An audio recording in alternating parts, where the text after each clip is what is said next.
The High Judicar couldn't understand how the human could still be smiling after all she had endured. Her arms were still restrained behind her and above her head, causing her to lean forward, her head hanging from exhaustion. But as she looked up to greet them with a sardonic, "Hi, Judy," they could feel rage bubbling through every vessel in their exoskeleton.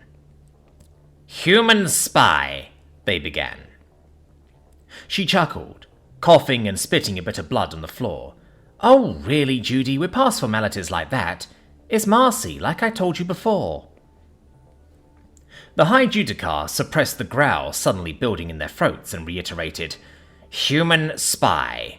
You were caught attempting to access sensitive documentation among many other files. I will ask you again, what was your mission in coming here?" "Like I said before, I was told to come and either negotiate a ceasefire or cause a little mayhem. My choice, and you didn't seem much open to discussing peace at the moment." Marcy smiled, baring her bloody teeth at them, her cavalier grin causing the Judicar's grip on their ceremonial blade to tighten. They lunged, slicing the blade swiftly and uncaringly, carving another gouge into the human's exposed shoulder. "And yet you were infiltrating a secure zone that you should never have had access to. How did you get past the guards, sensors, passcodes, without anyone raising the alarm? Without anyone noticing an alien freak in their midst?" Marcy just shrugged her shoulders and said nothing more. The High Judicar growled, their thin, multi-joined digits running along the edge of the blade out of habit. When the prickle of a burr along the metal caught their attention, they barked a command and in shuffled one of the servants of the lowest caste, bound to involuntary servitude. The High Judicar relished the idea of giving a similar lowly status to the humans, once the war concluded and the Empire emerged victorious. The servant shuffled past the guard caste standing at attention, stoic beings of the High Judicar's own species, unsuited for much more than fighting and dying in glorious service. The servant attended to the High Judicar, and they snapped. "Fetch me a grit prism. My blade needs honing before this human feels its kiss once more." The servant bowed and nodded, but as the Judicar turned to leave the interrogation chamber, the human made an odd, thrilling whistle with her mouth. The sound was vaguely familiar to the High Judicar's ears, and they noticed the servant perk up, cocking their head. The servant responded in kind with a similar trilling whistle. The High Judicar realized that the human was speaking the lowly language of the Kora. Apparently she spoke it well enough that the servant understood. After a few more trills, Marcy looked up at the Judicar, smirking again. "I gotta say, Judicar, it's real unkind what you lot do to the folks you're supposed to shelter and protect." "We have found that it is a far cleaner mercy," the Judicar replied coldly. "The alternative would be rejection and destruction for those who do not fit into our society." "Ah, so anyone who isn't useful as foot servants, hard labourers or outright slaves?" Marcy sneered. The High Judicar narrowed their eyes. "It is not impossible for a caste to ascend to a higher status. It is a noble aspiration. Not that I would expect humans to understand anything of nobility or duty." "Is that so?" Marcy said, her voice dripping with sarcasm. "Well, in that case, let me just—" She suddenly let out a large bellow, dropping out of the human tongue. The High Judicar, already suffering through his translator to speak with her, was taken aback. This was a low, basal rumble, something he was surprised the frail human form was even capable of producing. But again, the bellow was returned, resounding in the same deep tones, echoing back from elsewhere in the Stronghold complex. The sound was modulated with a pitch and accent that the High Judicar had heard before out on the dry mesas. He realized now that what he had assumed to be the call of wild beasts was actually the discussions of another lower caste, likely the Undera, if he had to hazard a guess. The human winced, flexing her jaw before saying, "That one's always a bit tricky. You tend to sound like you're missing all but one of your sets of lungs when speaking it." She gave a quick huff. "I suppose that's all I'm working with, so it's a good thing I was understood at all." She looked directly at the High Judicar. Both Thea and Kuras have never seen, let alone heard of, a lower caste being promoted or honoured in their entire lifetimes.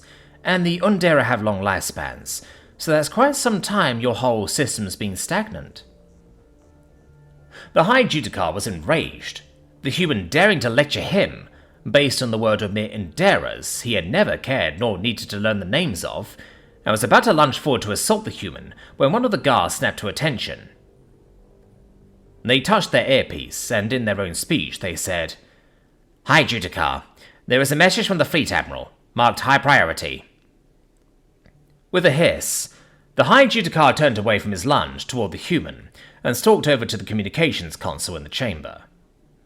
He opened the signal, seeing the familiar face of his cousin, the Fleet Admiral and leader of one of the major prongs of the attack on human fortifications and colony worlds. "What news do you have, Admiral?" the High Judicar asked. "High Judicar, the battle continues, but there are complications," the Admiral replied. "Oh?" The High Judicar shifted into the royal tongue, something the guard caste were not permitted to learn. "Please elaborate." "Cousin, the human holdings are too well fortified for us to batter into submission with an orbital blockade. So, that's what we have the ground troops for." His eyes slid over to the guard caste. He paused, thinking he could hear an echo, but heard nothing. Glaring at the human, he turned his attention back to the hologram on the console. "Send your troops in and wear the human defenses down. Cousin, the casualties will be immense. The humans are well prepared for ground assault. Their bodies are worth more to the Empire if their weight causes even a single crack in the human defenses.